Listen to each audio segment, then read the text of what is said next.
Hyderabad Janwada farm house కేసులో chargesheet దాఖలు చేశారు పోలీసులు. పార్టీకి అనుమతి తీసుకోకపోవడంతో పాటు అక్రమంగా మద్యం వినియోగించారని గత ఏడాది అక్టోబర్ 26న పోలీసులు రైడ్ చేశారు. పార్టీలో పాల్గొన్న వారికి అప్పట్లో డ్రగ్స్ టెస్ట్ నిర్వహించగా విజయ్ మద్దూరికి పాజిటివ్ వచ్చింది. దీంతో విజయ్ మద్దూరిపై ఎన్డీపీఎస్ కేసు నమోదు చేశారు మోకిల పోలీసులు.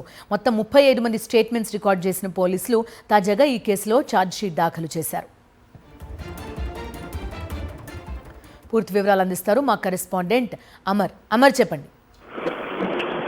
బిందు, జన్వాడ ఫామ్ హౌస్ కేసులో పోలీసుల దర్యాప్తు కొనసాగుతుంది. ఇప్పటికే పోలీసులు ఛార్జ్ షీట్ కూడా దాఖలు చేయడం జరిగింది. గత ఏడాది అక్టోబర్ 26వ తేదీన కేటీఆర్ బామ్మర్ది అయినటువంటి రాజపాకాల ఫామ్ హౌస్ లో గతంలో పార్టీ నిర్వహించారు. ఈ పార్టీకి అనుమతి లేకుండా అక్రమంగా మద్యం వినియోగించారన్న అంశానికి సంబంధించి పోలీసులు సమాచారం మేరకు గతంలో రైడ్స్ నిర్వహించారు. ఆ పార్టీలో పాల్గొన్న వారికి చాలా మంది కూడా డ్రగ్ పరీక్షలు కూడా నిర్వహించారు. పార్టీలో పాల్గొన్న విజయ్ మద్దూరికి కూడా డ్రగ్స్ పాజిటివ్ గా తేలింది. దీంతో అతడిపై నిందితులకు సంబంధించి ఏదైతే ఎన్డీపీఎస్ సెక్షన్ కింద మోకిల పోలీసులు కేసులు కూడా నమోదు చేయడం జరిగింది. తాజాగా ఈ కేసులో ఛార్జ్ షీట్లు కూడా దాఖలు చేయడం జరిగింది. మొత్తం 35 మంది స్టేట్మెంట్లను రికార్డ్ చేసిన పోలీసులు అసలు డ్రగ్స్ పార్టీకి ఎవరి అనుమతితో ఎవరెవరి దగ్గర నుంచి డ్రగ్స్ తీసుకొచ్చారు, ఇలా చాలా అంశాలకు సంబంధించి ఛార్జ్ షీట్ లో జన్వాడ ఫామ్ హౌస్ వ్యవహారానికి సంబంధించి పేర్కొన్న పరిస్థితుల నేపథ్యంలో ఇంకా దర్యాప్తు కొనసాగుతుందని మోకిల పోలీసులు అయితే చెబుతున్నారు.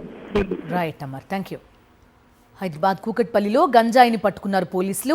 రెయిన్బో విస్టాలో వాచ్మన్లుగా పనిచేస్తున్న ప్రశాంత్ కుమార్, నీరల్ కుమార్, చందన్ కుమార్ గంజాయి అమ్ముతున్నట్టు పక్కా సమాచారంతో తనిఖీ చేశారు. వారి వద్ద కేజీ గాంజా, కేజీ చాక్లెట్స్ పట్టుకున్నారు. నిందితులు బీహార్కు చెందిన వారుగా గుర్తించారు పోలీసులు. వారి వద్ద మాదక ద్రవ్యాలతో పాటు కార్, 3 సెల్ ఫోన్లను ఎస్ఓటీ పోలీసులు స్వాధీనం చేసుకున్నారు.